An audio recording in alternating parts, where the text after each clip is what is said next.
Social media যারা আমরা আপনার ব্যবহার করি তাদেরকে একটি যে বিষয় মনে রাখা দরকার যে আপনি সোশ্যাল মিডিয়ায় কার বক্তব্য শুনবেন। যার তার বক্তব্য আপনি শুনবেন না। যার তার বক্তব্য এটা একটু শুনে দেখি, ওটা একটু শুনে দেখি, এটা একটু শুনে দেখি, এই শুনতে শুনতে হঠাৎ করে এমন বিদাতির আপনি আপনার মোহাব্বতে পড়ে যাবেন, বিদাতে আপনার কাছে ভালো লাগবে। আর এই শুনতে শুনতে এমন একদিন এই খারিজিদের গর্তে গিয়ে পড়বেন। আল্লাহ আমাদেরকে হেফাজত করুন। অতএব সতর্ক সাবধান। এই জন্য ইমাম ইবনে সিরিন রাহিমাহুল্লাহ তিনি বলতেন, ইন্না হাযা দ্বীন ইলম, এটি আল্লাহর দিন, এটি হচ্ছে ইলম, জ্ঞান, দিনের জ্ঞান, দিনের বুঝ। ফানজুরু আম্মান তাখুযুনা দীনাকুম, তুমি দেখো তুমি কার কাছ থেকে দিনের উৎস, কোথা থেকে তুমি ইলমটা গ্রহণ করতেছো। সুবহানাল্লাহ, কত সুন্দর চমৎকার কথা ইমাম ইবনে সিরিন রাহিমাহুল্লাহ বলেন, ইন্না হাযা দ্বীন ইলম, এটি হচ্ছে আল্লাহর দিন, আল্লাহর দিনের জ্ঞান, ইলম, কোরআন সুন্নাহর জ্ঞান।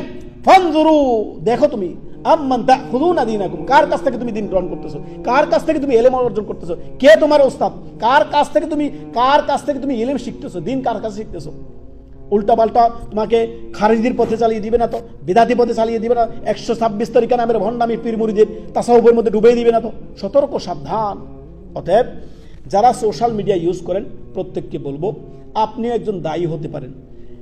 ভালো ভালো আলেমদের আলোচনা শুনবেন, শুনে সেটা প্রচার করে দিবেন, শেয়ার করে দিবেন, প্রত্যেকে শুনতে পারবে। কেননা নবী সাল্লাল্লাহু আলাইহি সাল্লাম কি বলেছেন, বাল্লিগু ওয়ান্নি ওয়ালাউ আয়া, তোমরা প্রচার করে দাও আমার পক্ষ থেকে একটি বিষয়, যদি একটি শব্দ, একটি আয়াত, একটি কথা যদি তোমার দ্বীনের ইসলাম সম্পর্কে জানা থাকে। অতএব আপনার আমার কাজ হচ্ছে, যারা আমরা আলেমদের বক্তব্য শুনছি, আমরা ভালো ভালো যারা সহিহ আকীদা মানহাজের আলেম তাদের বক্তব্যগুলো ব্যাপক হারে প্রচার করবো। আমরা ব্যাপক হারে প্রচার করে দিব। এতে করে আমি ঘরে বসে থেকেও, দিন প্রচারটা সহজ হয়ে গেছে, আপনি ঘরে বসে থেকেও অনেক আপনার বন্ধু বান্ধব যারা আছে তাদেরকে পৌঁছে দিতে পারেন লিঙ্কগুলো, বা শেয়ারের মাধ্যমে তাদেরকে পৌঁছে, বড় বড় আলেমদের আলোচনা পৌঁছে দিতে পারেন, বিভিন্ন মাসলা মাসাইল সম্পর্কে তাদেরকে জানিয়ে দিয়ে সহজ। অতএব যারা সোশ্যাল মিডিয়া আপনার ইউজ করেন বা ব্যবহার করেন তাদেরকে বলে রাখা ভালো যে অবশ্যই আপনি সোশ্যাল মিডিয়াকে, এই সামাজিক যোগাযোগ মাধ্যমকে ভালো কাজে লাগাবেন।